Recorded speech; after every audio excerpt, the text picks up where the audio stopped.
This is the tier list for Titans. Now, at the time we are recording this, the Titans have basically been revealed, but barely any other cards have been released. I'm sure that Titans will get better based on what they actually get in their class cards. I would have to imagine. If it's not the case, Leo, you're fired. The Primus 8 mana 7/9 Titan. After this, uses an ability to discover a card with that rune. Okay, so it's very important to note this doesn't have a rune requirement. That's a big deal. Runes of Blood destroy an enemy minion. This minion and your hero gains its health. The blood doesn't matter. Like the runes are near you. It just has the runes, so it knows what to discover. That's basically why they did this. Runes of Frost is the next spell you cast costs 3 less and has spell damage +3. And the Runes of the Unholy is summon 2/3/3 undead in Taunt and Reborn. The thing about this Death Knight Titan is I'm actually pretty sure it's going to be played in every slower deck for Death Knight. Like any slower deck that wants value and wants these abilities will probably take it. I could even imagine it being played in Frost. Unholy, I don't know if it's worth it. I think most of the time you probably want to put this in Blood or Frost. Maybe Rainbow, but I'm not really sure if Rainbow is going to be relevant. I don't know, man. I feel optimistic on this one. This one feels fine, but it is slow. You do get a lot of value from it. That's the good thing. You're more likely to get 2 of these effects because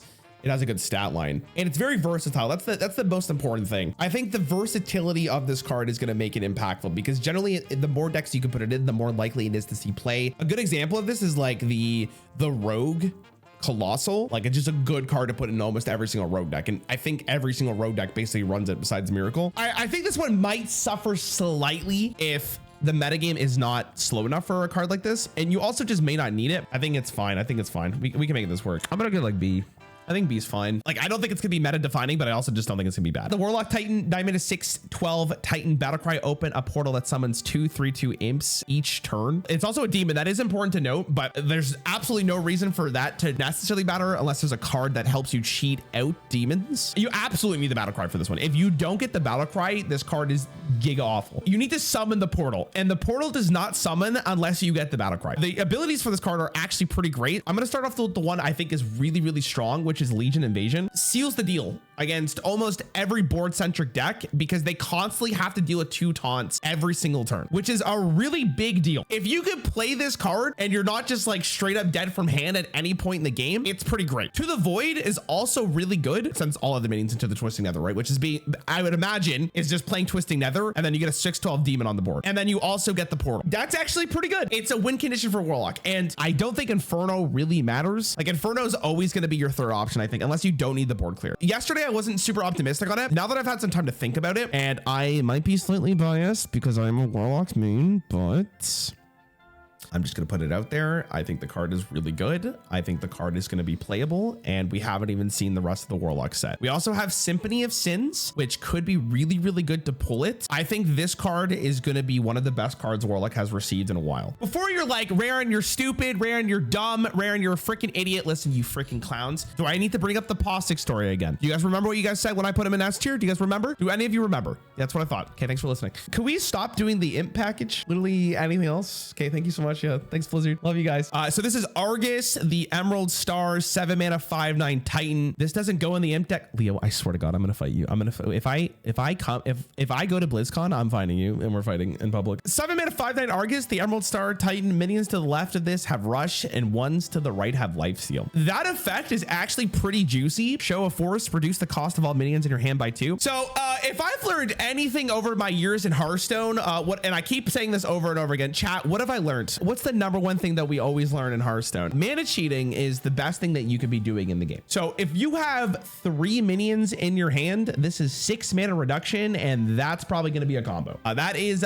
pretty good. So I have a feeling that effect alone is going to be really great. I'm going to pronounce this, and it's going to sound like an idiot. Argunite Army sounds good. Summon 4/2/2 elementals with taunt. I was notified yesterday from chat that 2 of these summon on the left side and 2 of them summon on the right side. So if you do need something to just delay the game and give you Rush and Lifesteal to deal with your opponent's board, this is actually a pretty good ability as well for a 7 mana 5/9. Crystal Carving, discover a Death Rattle minion and cost 3 less. Okay. The problem with this card is there is absolute poo when it comes to Death Rattle cards in Standard. The problem with Death Rattle cards, they're very slow. They're generally not very good. You often have to build around it. And if we look at what the Death Rattle cards are currently in the game, let me look at minions real fast. Often, like, do we want this? Maybe, right? Do we want this? Maybe, right?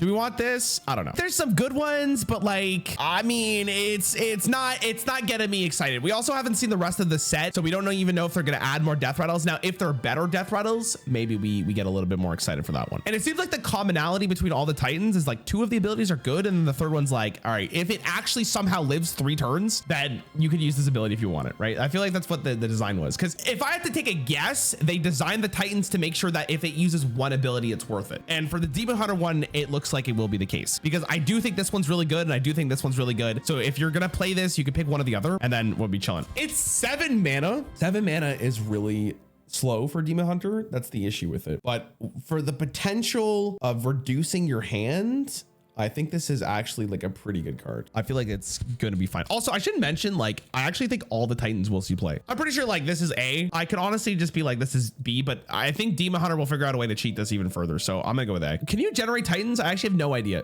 Regardless, I'm not even considering when I rate these cards, because I'm just thinking of them in a vacuum, right? Again, I'm gonna pronounce this wrong, but here we go. Is it Eonar? Eonar? That sounds correct. The first one sounded better. 10 mana 5/7 Titan. After this uses an ability, summon a 5/5 ancient with taunt. That is a pretty slow card, so you have to be in a pretty good spot overall to at least play this. The benefit of this is that this is a Druid card, and Druid is the only class in the video game that can ramp, which is very good. So if you can play this, you actually get a lot of really good abilities. Reno Jackson for 10 mana, worst case scenario, right? You play this, you get a 5/7, a 5/5 with taunt, and you're back at full health. That's honestly just fine. You're probably pretty happy about this. Flourish is refreshing your mana crystals, which is basically like Kuhn, the Forgotten King from Mean Streets of Gadgetzan, I want to say. And that card was played just so you could drop a 7/7. That's the same thing, but you also get a 5/5 with taunt, and you're getting a 5/7. And this has the potential to have an additional ability, which is great. Last one is draw cards until your hand is full. I think this one is probably going to be the one where you're probably not gonna play it unless you absolutely need to. Again, I've talked about it earlier, how like the 3rd one always seems like it's there if you just want it. Flourish absolutely will see play. If this was any other class, I'd be worried, but because it's in Druid, it's fine. I think this is honestly, I think this is an easy A tier. Honestly, this might be the best one. This one might have to go down to A. When you look at this card, there's like never a time where you're just not excited to play it. The only reason this card would be bad is like if the metagame is just way too fast, you just can never get to 10 mana. Hunter, again, I'm going to pronounce this wrong. Agrimar. 6 mana 3/7 Titan, obviously. Battle Cry, equip a 3/3 god. I'm not going to pronounce the weapon, but you get a 3/3 weapon. I'm not going to bother pronouncing that. That it looks like an absolute it looks like they just put a bunch of letters together to make a word. I want to make this very clear before we even start with the abilities. I think a 6 mana 3/7 equip a 3/3 is actually not that bad. Most people think that this card's bad. I am honestly I'm thinking this card's going to be insane. Just from like the 6 mana 3/7 into the Swift Slash. And I am under the impression that no matter what the game state is, unless you desperately need card draw, you're picking this one. You're picking the Swift Slash because you give your weapon +2 attack, and your hero is immune while attacking. That's 15 damage for 6 mana, and you get a 3/7. I would play that card. I would play that card on its own. That is just very good. Hunter loves this card. It's just insane. My only complaint with this card is that like it's somewhat boring, but boring doesn't mean bad. And then you get Maintain Order, which gives your weapon after your hero attacks, draw a card. And then you get Commanding Presence, which is give your weapon after your hero attacks, summon a 3/3 Enforcer with taunt. Both of these are great, but I am a huge fan of this one. I would play a 6 mana 3/7, equip a 5/3 weapon, and your hero is immune while attacking. That is just a good card. So I would imagine that this Hunter one is actually going to see play. And again, almost every single Hunter deck, I don't see a world where you don't play this. So it's an A tier. I think it's really strong. I don't know how you guys can look at this card and be like, it's not good. It's just gonna be good. It's just a good card, and good cards generally see play in Hearthstone. That's usually how it goes. All right, God, here we go again. Dude, the worst part about these Titans is I have to learn how to pronounce them every single time, and I don't want to do that. All right, God, here we go. Norganon. After this uses an ability, double the power of the other abilities. I think a lot of people look at this card and just be like, oh, it's so weak. Why would you ever want to play this? The benefit of this card is it's 6 mana, and you have a 3/8 stat line. So you might be able to get the second proc, which is the most important. You don't really need the 3rd one. The 3rd one is obviously going to be a little greedy. If you don't get 2 abilities with this card, it's pretty whatever. You would never play a 6 mana 3/8 cast 1 random Mage Seeker. That's horrible. You might play a 6 mana 3/8 deal 5 damage. Very rarely you might play a 6 mana 3/8 enemy cards cost 1 more next turn, but I am pretty sure that these 2 are going to be good enough because you play this card, you play the Ancient Knowledge, and then you go right into the power of the turn after deal 10 damage. This one's a benefit. If you feel like you can get away with it, then you'd probably go this this into this, but this is like a pretty great effect. So I'm assuming that like at some point this card will be playable. The problem is, unlike all the other Titans, is like if you don't get 2 abilities, this card feels very mediocre. That's the problem. Like if you don't get 2 abilities, it feels weaker than the other Titans. This is a must kill card though. Like it's absolutely a must kill card. If you don't kill this is so much damage, man. It's so much damage. I think because you need to get 2 abilities, I think it's the weakest one, but there might be cases where it just goes like this and then you just straight up just want to die. Maybe it's like low B. I don't know. Maybe high C. I might put it like the lowest of B. It really depends on how you could support that Death Knight. That is the Shaman one. I'm gonna put it in C though. I'm gonna put it in C. If there is a way to protect it, God, it's gonna be so annoying to deal with. But because it's the only one that needs 2 abilities to actually be pretty useful, I think it's gonna be C. All right, Paladin. Again, I'm so sorry for the pronunciation of this. Don't get mad at me. Ametus. The Peacekeeper, 7 mana, 1/8 taunt. Your minions can't take more than 2 damage at a time. That's a really scary effect. Have we ever really had an effect like this? It's Moonfang. I mean, it's not really the same thing though, right? My favorite pastime is sitting in Rarran's chat listening to pronounce card names. Dude, it never gets easier, Leo. It never does. I think the best use case for just the effect alone is like you have minions on board, you play this, and then hopefully you get to trade infinitely and they're pissed because you just never lose your minions. I think that's the way you want to do this, right? But then you get Empowered, which is give your other minions +2/+2, which is good. Set the attack and health of all enemy minions to 2. And then you have draw 2 minions, set their attack, health, and cost to 2. If you have minions on board, you're pretty happy with this. This one's good if there are minions on your opponent's board. But if you're playing this on its own, it's like, is that good enough? It probably is. It probably is. This one's the most interesting. Like, what minion do you want to do this with? You'd have to have minions that you just only care about the battle cry. It could be really good though, man. I feel like this is, again, not a very interesting one, but I think it just could be game winning. But I'm pretty sure this is going to be like high B, low A. I'll put high B for now because I'm not confident it's on the same level as the Demon Hunter one. Yeah, you know what? No, I take it back. It's gonna be like, I'm gonna put it like here. I think it's really good. I think it has potential to be so annoying that people are just gonna want to concede when they go against it, and that's what it's really got. It's got the mental edge, right? What other Titan has the mental edge? All right, oh God, here we go again. A Mantle, whatever, that's good enough, sure. 7 mana, 3/10 Titan. After this uses an ability to discover a legendary minion. All right, so let me get this straight. You get infinite value for this. I'm this close to making a Titan's pronunciation guy on Twitter. Dude, Leo, you should. I guarantee most people are like me who don't know anything about these characters. 7 mana, 3/10 is also a pretty thick stat line. That's a very annoying minion to deal with. I'm a big fan. I could see this card being played in almost every single priest deck ever made ever, as long as it's not aggro. Like it just seems like a pretty good card. We have Shape the Stars, which is choose a non-Titan minion, summon a copy of it with +2/+2. Broken, if I'm gonna be honest, super good. If you have any minion on the board, it's already decent. You're happy with it. You can hit your opponent's minions, which is a pretty big deal. If you play this as a 7 mana 3/10 and just erase 2 minions from the game, I think you're pretty happy. I don't even think you need this one or this one. I think if you just go this into this, you're pretty stoked. It also kills any Titan, which is a really, really big deal. And then the last one is Vision of Heroes. Summon a random 6-cost minion, give it taunt and lifesteal. Also good. The most versatile Titan I think we've seen so far. All of the abilities are great. They all do something depending on the context of the game, and it fits so well into Priest. So excited to play this card every single time. I don't even think we have to talk about this one realistically. We could just probably put this one up here. It's probably the best one, if I'm gonna be honest. It's probably something like this. It's just good. Let's just be honest. It's a good card. Again, I am so sorry for the pronunciations of this, chat. I am so bad at pronouncing character names. It's arguably my worst trait as a human being is pronouncing names. Somehow I have a university degree, just for the record. I'm gonna go with it. Golganeth, something like that. That's probably fine. The Thunderer is a better name. I'm just gonna call it that. 6 mana, 5/7 Titan. Your first spell each turn costs 3 less. That's pretty great. What do we learn about the Demon Hunter 1, chat? Mana cheating is broken. Big fan of this. We love mana cheating. We love it. So this is good. It's also 6 mana, which is great, and you're pretty stoked. If you don't have a spell, you're kind of sad, but you can just draw 3 overload cards, and the next thing you know, your first spell costs 3 less, and you're pretty happy about that. Roaring Oceans, deal 3 damage to all enemies and restoring 6 health to all friendly characters. Great board clear. Excellent board clear, and it heals you. We love it. If you're going against any aggro card or any aggro deck, I should say, you are so stoked it's ridiculous. Then we have Lord of the Skies. Deal 20 damage to a minion. I don't know in what instance you really need to deal 20 damage to a minion. That seems like super duper overkill. So I guess it's better to do more than less, right? You always want to be able to kill your minions. I'm gonna call this the Wrath one. Shargans, that sounds great. Shargans, Phantom counter, you're right. Oh, is that why? Hold on, conspiracy theory chat? Conspiracy theory right now, conspiracy theory. Okay, the fact that Leo just said that means that there's another minion in this format that's gonna be, has 20 health. Okay, I'm calling it now. In a set of Titans, there will be a minion that has 20 health. He said, no lol, big numbers, just funny. All right, that confirms it. There will be a 20 health minion guaranteed. I don't see a world where Shaman doesn't like play this at all, unless you're playing like Murloc Shaman. But like, would you play this in Murloc Shaman? Totem Shaman maybe doesn't want this either. So it has to be like a somewhat slower deck. And if you have a somewhat slower deck, you're probably stoked. Let's just bada bing this shit up here probably. It's gonna be pretty great.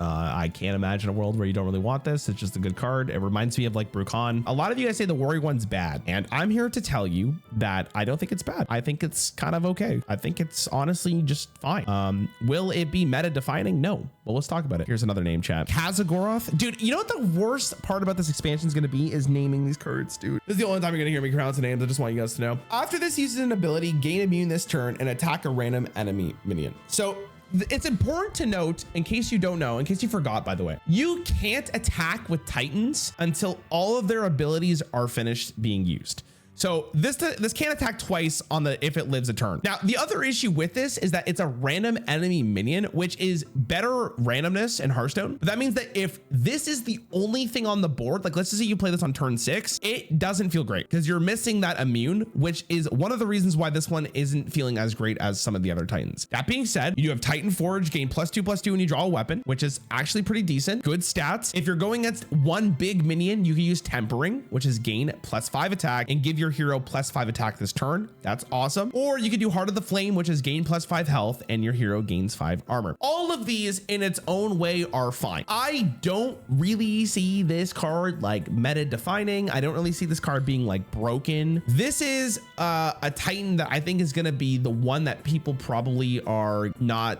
that excited about either. Like this one's kind of just doing a warrior thing and it's whatever. So will people try it? Yeah, absolutely. Will it be played is the question. Are all of these effects good enough to see play? I think so. What deck do you want this in? I guess you put this in like a high end of aggro, or you put this in like maybe a control. So it probably sees play. It probably sees play, which means there are no D tier Titans, but I think this one's going to be C tier. I think this is the least interesting one, which is unfortunate. It's nuts and black rock and roll. Okay, listen, if your sentence says it's nuts and there's a very specific card that you only have one of in your deck that makes it good, that's not real unless there's very consistent way. So this is Voltron Prime. We already had kind of a Voltron in Hearthstone, so I guess that's why they called it Prime. 6-mana 3/5. I like the way that they did Titan. It's very flavorful to Rogue. Sorry, not to Rogue, to the mech package. This minion's abilities repeat on another random friendly minion and is a mech. Okay, so I have to make this very clear. If you don't have another minion on board, this kind of feels like shit. I'm just gonna be honest. So you really want to play this when you have another minion on board. Before I even talk about what its abilities are, there is something very important we have to consider with Rogue, and Rogue